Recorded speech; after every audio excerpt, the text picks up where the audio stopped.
So ito, nalinisan na po natin, no? So nakuha natin yung mga sobra dito at saka na grind na po natin sa taas. Yan, medyo pa kuha natin para hindi po mag slide yung ating pang guide. Lagyan natin ng guide gamit natin itong concrete nails. Yan. Wheel extractor ay 3mm na 8 piraso, ganyan po yung slanting. Second layer 4, ganyan po yung slanting. Third layer sa liig. Natapos na po natin itong kay Sir Wilfredo. Taga Paranaque po si Sir Wilfredo, LPG mode. So ito yung nozzle burner niya. Ito, bubutasan natin itong nozzle burner niya para matispire natin ito. So tutorial natin paano natin butasan itong LPG mode para makakuha kayo ng idea at kuha nyo po, gusto nyo pong mag DIY, so pwede po. So okay, so ito gagawin natin, tanggalin natin itong mga sobra dito. Yan, ito. Tapos i-grind natin dito sa taas para maglapad po siya, para hindi po mag slide yung ating pang lagyan natin ng tawag nito guide, para hindi po mag slide yung ating drill bit. So yan, linisan ko muna. So ito, nalinisan na po natin, no? So nakuha natin yung mga sobra dito at saka na grind na po natin sa taas. Yan, medyo pa kuha natin para hindi po mag slide yung ating pang guide. Lagyan natin ng guide gamit natin itong concrete nails. Yan, para hindi po mag slide yung ating drill bit. So kuha ko muna ito, ilagyan ng guide. So ito, nalagyan na po natin ng guide, no? Ayan, hindi na po mag slide yung natin ating drill bit dito. So ang binutas natin dito ay 24 holes. Yan, at dito naman ay 16 holes. Ayan, 1.5 slanting pataas po dito, at dito naman ay 8 sa ilalim, 3mm po. Huwag po yung 1/8 kasi makan po dito. Kung 1/8 ilagay natin, napaka lakas po ng apoy, hindi po makontrol. So 3mm lang po ilagay natin. At dito 3mm din, slanting pataas. Yan, ang purpose naman ito po yung mag-control ng apoy dito sa baba, na para control din ito, na ito din ang para hindi siya mamatay, magpalingas tayo. Ito yung design niya, nalagyan natin yan dito. At ito din yung magpapatayo ng langis pag pag uli na natin, ang may ganyan dito. Yan, okay. 3/4 at 1 yung sa taas, coupling reducer cap 1 din, GI nipple, yan nipple, kung po ito 1 size. Yan, so bubutasan ko na ito. Okay, so ito, nabutasan na po natin, no?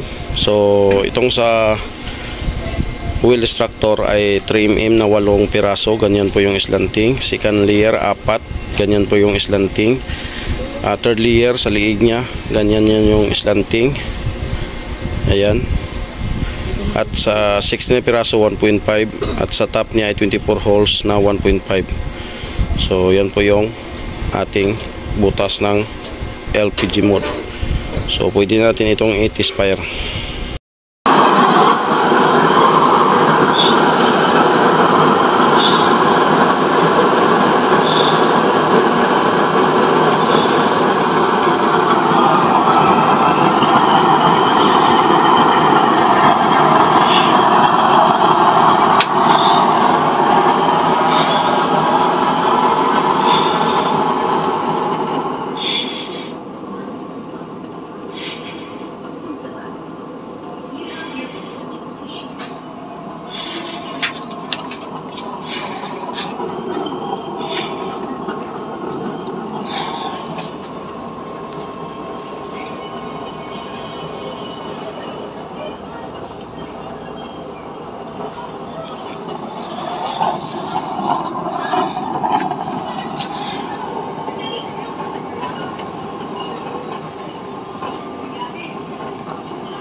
Ito po yung pain-in niya, no?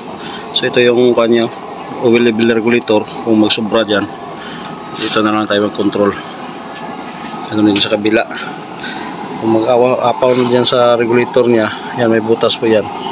Ilinisan na lang po natin para pwede po siya mag-ano. So ang gagawin nyo, halimbawa kung magpatay na kayo ng apoy, so hayaan nyo na lang yung oil dyan na maiwan. So yung i-off mo lang dito, tapos ipalakasan mo lang yung blower nya, yan, hanggang sa maubos na lang yung kanyang oil, para pagkabukas madali lang siya linisan dahil carbon niya matutuyo. Kasi kung hindi siya matuyo yung carbon, so malagkit-lagkit po yung use oil, kasi use oil so dapat patuyuin natin para ang carbon niya magtuyo. So ayan.